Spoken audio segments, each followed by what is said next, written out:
Hi friends, welcome to iDream media.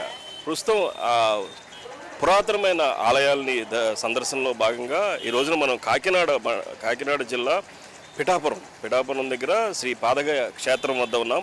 ఇక్కడ దత్తాత్రేయులు అలాగే శక్తిపీఠంగా పేరుగాంచిన ఆలయం ఇది. ఈ ఆలయానికి ప్రాశస్త్యత ఏంటి, స్థల పురాణం ఏం చెబుతుంది, ఇక్కడ పిండ ప్రదానాలు చేస్తే విశిష్టత ఉంటుందని చెప్పేసి చెబుతున్నారు అందరూ. మరి ఈ కార్యక్రమాలన్నీ కూడా మీకు ఇప్పుడు చూపిస్తాను, రండి.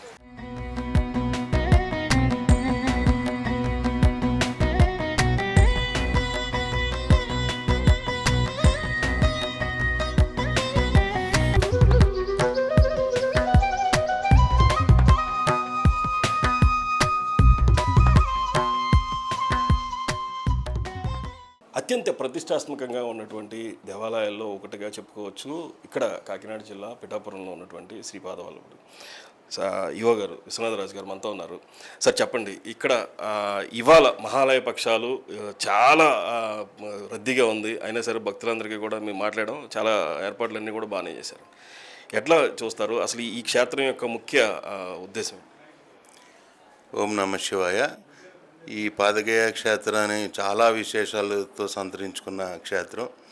ఇక్కడ కుక్కుటేశ్వర స్వామి స్వయంభు, రాజరాజేశ్వరి అమ్మవారు కూడా స్వయంభు, దత్తాత్రేయుడు శిలారూపంలో స్వయంభుగా వెలిసిన క్షేత్రం ఈ ప్రపంచంలోనే ఈ క్షేత్రం పిఠాపురం. అలాగే గయాసురుడి పాదాలు కూడా ఇక్కడ ప్రతిష్ఠింపబడిన క్షేత్రం కాబట్టి ఈ క్షేత్రానికి చాలా విశిష్టత ప్రాముఖ్యత ఉంది.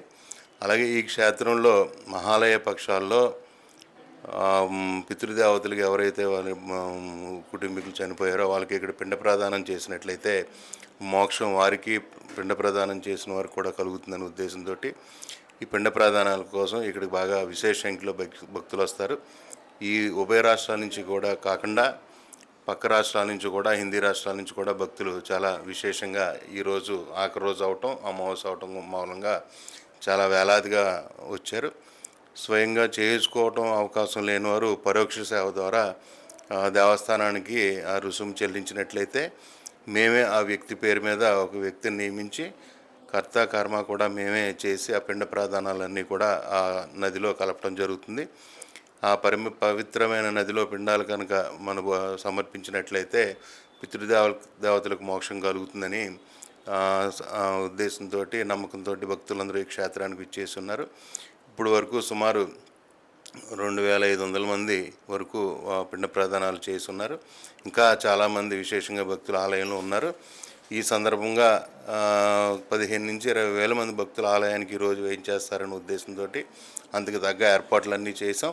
పొద్దుటి నుంచి కూడా పరిశుభ్రమైన మంచినీరు, ఉచిత ప్రసాదాలు, అలాగే ఉచిత అన్నదానం కూడా భక్తులకు అందుబాటులో ఉంచాం.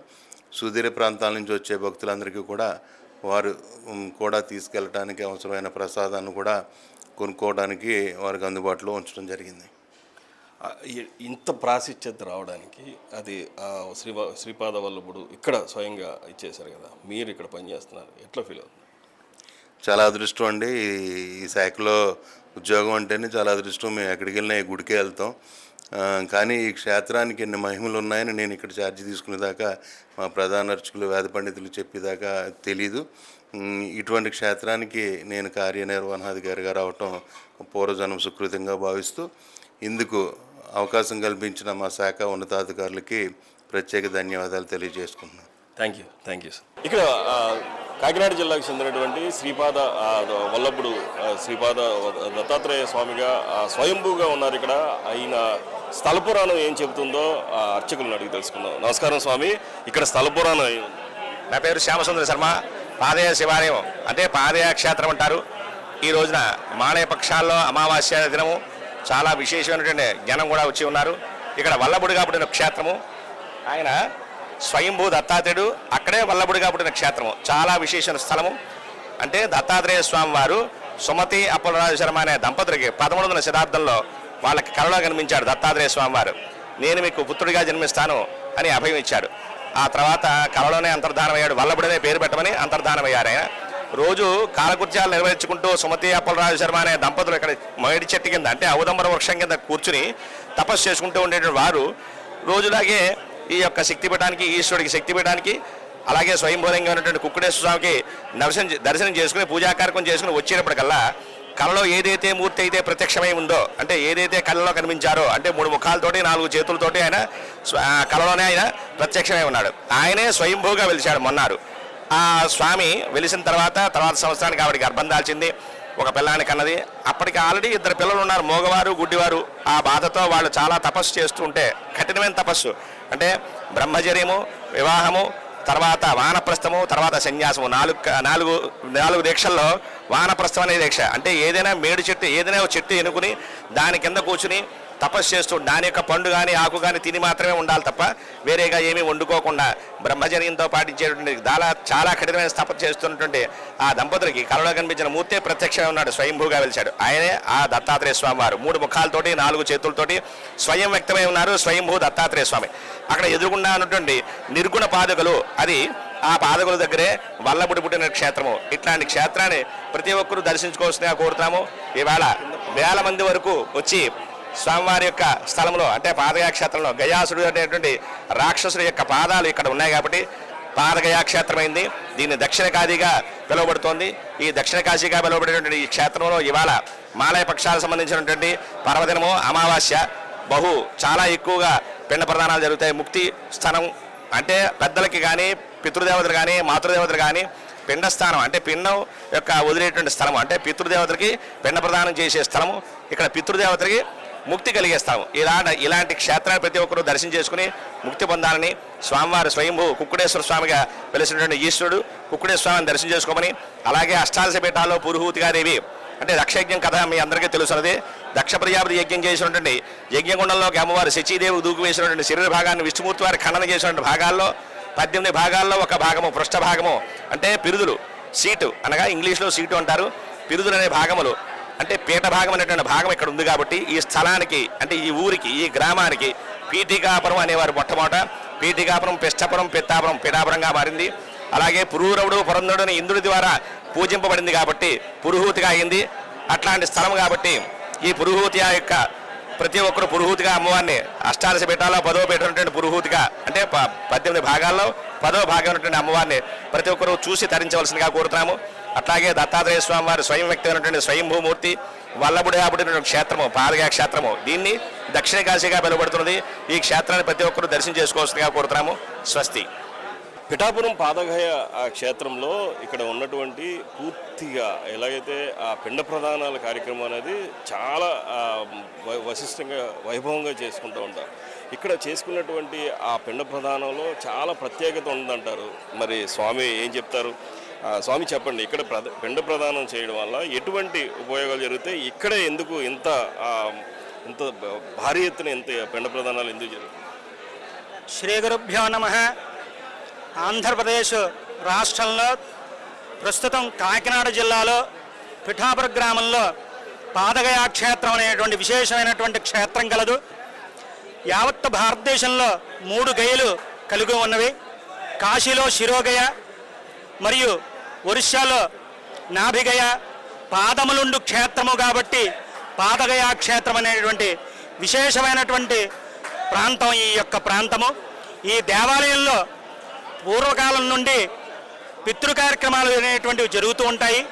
ఈ పితృ కార్యక్రమాలు ఎందుకు జరుగుతూ ఉంటాయి అనగా, దేవాలయంలో ప్రసిద్ధి కలిగినటువంటి పురాణం ఉన్నప్పటికీ ఈ దేవాలయంలో పితృదేవతలు తమ యొక్క పిల్లలకు, మనవలకు అనేటువంటి వారికందరికీ కూడా ఆశీర్వచనం ఇవ్వడానికి పితృమహాలయ అనేటువంటి మహాలయం అనేటువంటి అమావాస్య నాడు పితృదేవతలు వాయు రూపంలో వారి యొక్క పిల్లల ద్వారాగా పిండ ప్రదాన రూపంలో వారి యొక్క ఆవిర్భాగాల్ని పుచ్చుకోవడానికి సిద్ధంగా ఉంటారు. వాయు రూపంలో వచ్చినటువంటి పితృదేవతలకి మరియు అశ్వినీ దేవతలకు సంతుష్టి కలగడం కోసమని పిల్లలందరూ తమ యొక్క శక్తి కొలది పిండ ప్రదానం చేస్తూ ఉంటారు. పూర్వకాలంలో మహాముని భీష్ముడు ధర్మరాజు కూడా పితృదేవతకి పిండ ప్రదానం పెట్టమని మనకు శాస్త్రం చెబుతోంది. ఏదైనప్పటికీ పితృదేవతలు సంవత్సరంలో మహాలయ పక్షము అనగా 15 రోజులు మన ద్వారాగా వారికి పిండ ప్రదానం కోసం ఆశిస్తూ ఉంటారు. సంవత్సరంలో చనిపోయిన తిథి నాడు కానీ పెద్దల పండగ అనగా పెద్ద పండగ అయిపోయినది. ఆ విధంగా పితృదేవతలు విశేషమైనటువంటి రోజులు. భీష్ముడి యొక్క విధానం రూపంలోనూ కర్ణుడు కూడా తన మరణానంతరం స్వర్గలోకానికి వెళుతూ అనేక దానములు చేసినటువంటి ఆయన కూడా పితృదేవతల వల్ల సంతుష్టి కాలేక ప్రతి వస్తువుని ముట్టుకోవడం వల్ల బంగారం అయిపోయివ్వడం వల్ల సూర్యుణ్ణి తన పితృదేవత అయినటువంటి వంశంలో మూలకారకుడైనటువంటి సూర్యుని ప్రార్థించడం వల్ల మహాలయ పక్షంలో పితృదేవతల కోసమని పిండ ప్రదానం చేస్తే విశేషమైనటువంటి ఫలితాలు పొందుతారని చెప్పేసి శాస్త్రసమ్మతంగా మనకి చెప్పడం జరుగుతుంది. ఆ విధంగా త్రిగయ్యలలో ఈ పాదగయా క్షేత్రము ఒక గయాక్షేత్రం అవడం వల్ల పాదములుండు క్షేత్రం వల్ల ఇక్కడ పితృదేవతలకు విశేషంగా ఏర్పాటు చేయడం జరుగుతున్నది ప్రతి సంవత్సరమును. ఆ విధంగా దేవస్థానం వారు సౌకర్యాలన్నీ కలిగించి ఉన్నారు. మరియు ఈ గయాక్షేత్రంలోనే దత్తాత్రేయ స్వామి వారి యొక్క పితృదేవతల కోసం కూడా పిండ ప్రదానం చేసినటువంటి రోజు కూడా ఈ మహాలయ అమావాస్య నాడే చెప్పబడుతున్నది.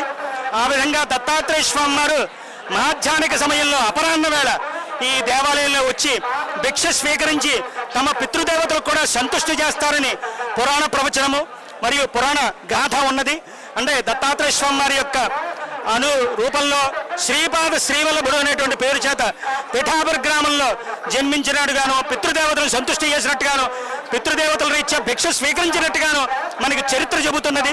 ఆ విధంగా గయాక్షేత్రాలలో పాదగయాక్షేత్రంలో మనం ఏ కార్యక్రమం చేయాలన్నా మనకి ఎంత జ్ఞానం ఉన్నప్పటికీ బుద్ధి రూపంలో ఉన్న మన జన్మతః బుద్ధి రూపంలో అనగా నాభిరించి జన్మించినప్పటికీ కార్యక్రమాలన్నీ కూడా పితృదేవతలైన పాదములు ఎందే మనం సేవిస్తూ ఉంటాం. కాబట్టి ఈ క్షేత్రంలో పిండ ప్రదాన కార్యక్రమం విశేషంగా జరుగుతూ ఉంటుంది.